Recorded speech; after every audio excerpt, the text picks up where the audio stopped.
ਬਿਸਮਿल्लाहिर्रहमानिर्रहीम अस्सलाम वालेकुम viewers welcome back to my YouTube channel Noor Fatima happy vlog जिसनू लाइक करो सब्सक्राइब करो ते अच्छे प्यारे कमेंट ते शेयर करना बिल्कुल नहीं भूलना व्यूअर्स। सुबह का टाइम है, इतने ज़्यादा बदल आ गए माशाल्लाह, इतना प्यारा मौसम हो गया बदलों की वजह तो ते साडे शहर चनियोड़ दे विच ते बारिश भी होंदी पई ते साडे गांव दे विच भी बारिश आवन वाली है, क्योंकि ये मौसम जेडे होंदे ना दो महीने जेडे होंदे इन्हां दा पता कोई नहीं चलता। मतलब साडे पिंड च बारिश होंदी पई ना ते साडे तो दूसरे पिंड च बारिश है तो फिर उसका भी नहीं पता चलता। तो शहर चनियोट च बारिश होंदी पई ते साडे गांव दे विच जित तक कोई नहीं।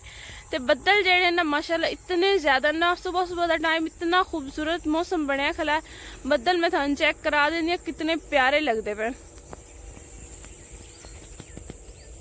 वाओ माशाल्लाह कितने प्यारे लगते पर सुबह का इतना मौसम प्यारा होया है व्यूअर्स। ए देखो हाँ जी व्यूअर्स, मैं सुबह उठी हाँ, मैं झाड़ू लाया, झाड़ू ला के बिस्तरे समेट के फिर दो तीन बर्तन धो के ते भाई जेड़ा है उस दुध जोया, दुध जो के ते मैं वो दुध जेड़ा है काढ़न वास्ते रख के आई हाँ। ते मैं आख्या क्यों ना ये व्यू ही चेक करा दिता जाए। साडे गांव का इतना प्यारा मौसम होया ते मैं ये व्लॉग लाजमी अपने व्यूअर्स दे नाल शेयर करना।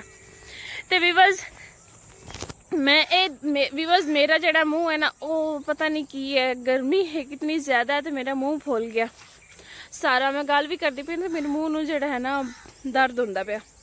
व्यूअर्स मैं दुआ करनी है कि थोड़े गांव दे विच तुसीं जेहड़ी भी जगह तो मेरी वीडियो वेख रहे हो उस शहर दे विच या उस सिटी दे विच अल्लाह ताला करे उत्थे भी बारिश आ जाए। माशाल्लाह साडे इत्थे इतना प्यारा मौसम होया होया, मैं इतनी खुश हाँ मैं तुहानूं दस ही नहीं सकती कि मैं कितनी ज़्यादा खुश हाँ। काफ़ी दिन हो गए, मतलब काफ़ी महीने हो गए बारिश कोई नहीं आई इत्थे।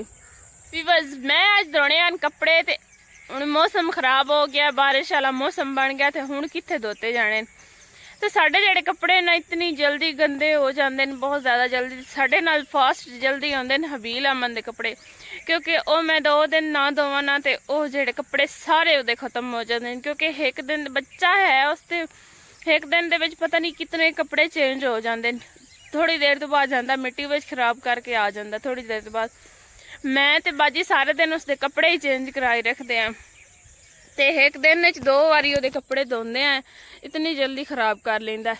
तो सानू जेड़ा है ना वो गंदा मंदा जेड़ा है ना वो नहीं सही लगता। असीं आंदे हाड़ वेले जेड़ा ना नाता धोता रहे, लेकिन वो बच्चा है वो किस तरह इस तरह रह सकता है, इस तरह तो असीं कर सकते हैं। क्योंकि जो वड्डा हो सी ना वो बिल्कुल ठीक हो जासी, वो अपने कपड़े जेड़े हैं ना संभाल के रख सी ते गंदे भी ना होवन दिसी। असी हबीला मना बहुत ज़्यादा प्यार करते हैं, क्योंकि साढ़े घर दे विच ओ ही एक छोटा बच्चा है जेड़ा छोटा है, मतलब कि हर घर दे विच होना चाहिए छोटा बच्चा, क्योंकि छोटा बच्चा होवे तो सारा दिन जेड़ा ना खुशगवार गुजर जाता। तो बस मैं व्लॉग बनाते अपनी उस जगह ते आ गई जिथे अस सब्जियां गड्डियां हुई, तो कुछ सब्जियां जड़ियां साड़ियां उग गई तो कुछ जड़ियां ना खराब हो गई। जड़ियां उगियां हैं माशाल्लाह इतनियां प्यारियां लगदियां पे। ए वेखो ये देसी तोरी इनू असी आंदे हैं, तुसीं घिया तोरी भी आंदे हो या होर भी कोई इसका नाम हो सी मैनू इसका नहीं पता, क्योंकि असी इन देसी तोरी आंदे हैं। होर भी काफ़ी ज़्यादा लगी हुई हैं लेकिन हुण लगदियां पियां, हुण इस तो बाद जेड़ा है ना काफ़ी ज़्यादा लगनियां, क्योंकि गर्मियां दे विच जितना इन्हां पानी देईदा ना उतनियां ज़्यादा जेड़ा है इहदे उत्ते तोरियां लगदियां। ते माशाल्लाह जेहड़ी घर दी सब्जी उंदा इतना टेस्ट होंदा है ना मैं तुहानूं दस ही नहीं सकदी।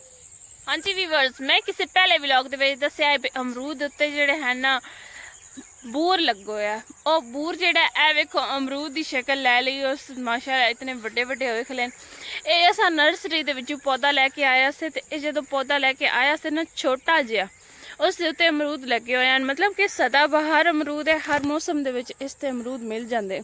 तो व्यूअर्स इतने मिठे होंदे ना मैं तुहानूं दस ही नहीं सकदी। ते माशाल्लाह ये 20-25 दिनां दे विच बिल्कुल अमरूद जेड़े है ना तोड़ के खावन वाले हो जाते। ते मैं सानू जेड़ा है ना घर दे सारिਆਂ ਨੂੰ अमरूद जेड़े ना बहुत ज़्यादा पसंद हैं ते असीं खांदे भी बहुत ज़्यादा शौक नाल। 3.5-4 बूटे लगे हुए। हाँ जी व्यूअर्स मौसम इतना खुशगवार है कि मेरा दिल करता पाया मैं थाड़े वास्ते व्लॉग अज बनांदी रवां। बहरहाल कित्थे बना सकदी आं, कम भी घर दे करने क्योंकि नाश्ता जेड़ा है वो हुण बनाना है। बस ए वेखो हरा भरा पौधा मरचां उत्ते लगी हुई हैं। बाकी जेडे पौधे हैं वो खत्म हो गए, असां उहदे तो मरचां खो के अचार पा लिया। ਇਹ ਇਕਲੌਤਾ ਪੌਦਾ ਬਚਿਆ, ਪਰ ਕੋਈ ਗੱਲ ਨਹੀਂ, ਇੱਥੇ ਲੱਗਾ ਰਹੇ। ਇਹਦੇ ਉੱਤੇ ਮਿਰਚਾਂ ਲੱਗ ਸਨ, ਅਸੀਂ ਇਸਤੇਮਾਲ ਕਰ ਸਕਦੇ, ਕਿਉਂਕਿ ਇਹ ਇਹਨਾਂ ਪੌਦਿਆਂ ਦੀਆਂ ਮਿਰਚਾਂ ਇਤਨੀਆਂ ਕੌੜੀਆਂ ਨਾ, ਬਹੁਤ ਜ਼ਿਆਦਾ ਕੌੜੀਆਂ। ਤੇ ਅਚਾਰ ਜਿਹੜਾ ਇਹਨਾਂ ਦਾ ਬਣਿਆ ਇਤਨਾ ਸਪਾਈਸੀ ਹੈ ਨਾ, ਖਾਣ ਦਾ ਟੇਸਟ ਹੈ। ਤੇ ਵੀਵਰਸ ਜਿਸ ਨੂੰ ਚਾਹੀਦਾ ਹੋਵੇ ਕਮੈਂਟ 'ਚ ਲਾਜ਼ਮੀ ਦੱਸਣਾ, ਅਚਾਰ ਭੇਜਦੀ ਸਾਂ। ਇੱਥੇ ਆ ਵੇਖੋ ਮੇਰੇ ਚਾਚਾ ਜੀ ਨਜ਼ਰ ਆ ਰਹੇ ਨਾ, ਬਾਰਿਸ਼ ਆਉਣ ਵਾਲੀ ਹੈ। ਮੈਂ ਕਿਹਾ ਚਾਚਾ ਜੀ ਪਾਣੀ ਰਹਿਣ ਦੇ, ਉਹ ਬਾਰਿਸ਼ ਆਉਣ ਵਾਲੀ ਖੁਦ ਲੱਗ ਜਾਸੀ, ਤੇ ਲੇਕਿਨ ਉਹ ਪਾਣੀ ਲਾਏ ਖਲੇ ਨੂੰ। ਹਾਂਜੀ ਵੀਵਰਸ, ਮੈਂ ਜਾ ਰਹੀ ਹਾਂ ਡੇਰੇ ਤੇ, ਕਿਉਂਕਿ ਮੈਂ ਉਹ ਡਰਿੰਕ ਰੱਖ ਕੇ ਆਈ ਹੈ ਜਿਹੜਾ ਤਿਆਰ ਕਰਦੀ ਪਈ ਹੈ, ਇਮਲੀ ਆਲੂ ਬੁਖਾਰਾ ਅਨਾਰਦਾਣੇ ਵਾਲਾ, ਤੇ ਮੈਂ ਜ਼ਰੂਰ ਤੁਹਾਡੇ ਨਾਲ ਸ਼ੇਅਰ ਕਰਸਾਂ। ਚੈੱਕ ਕਰੋ ਚਾਚੇ ਦਾ ਪਾਣੀ ਲੱਗਾ ਹੋਇਆ।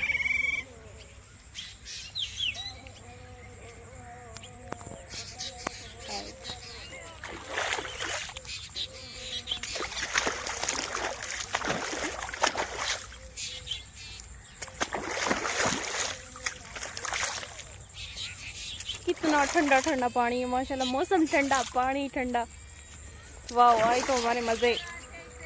हाँ जी व्यूअर्स, ਇਹ ਸਾਡਾ ਡਰਿੰਕ ਹੈ ਜਿਹੜਾ ਅਸਾਂ ਫੁੱਲੀ ਤਿਆਰ ਕਰਨਾ ਹੈ।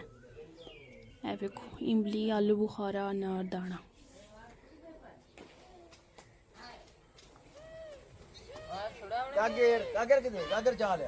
ਇਹ ਵੇਖੋ व्यूअर्स, शुगर चीनी, मतलब चीनी। ਇਹ ਹੈ ਖੋਪਣਾ, ਇਸ ਨਾਲ ਇਹ ਸ਼ੇਕ ਤਿਆਰ ਕਰਨਾ ਹੈ ਆਪਣੇ ਹੱਥਾਂ ਦੀ ਮਦਦ ਨਾਲ।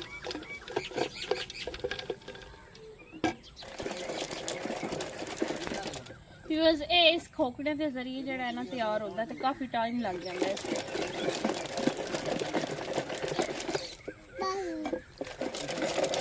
माशाल्लाह इतना टेस्टी ये पानी बनता है।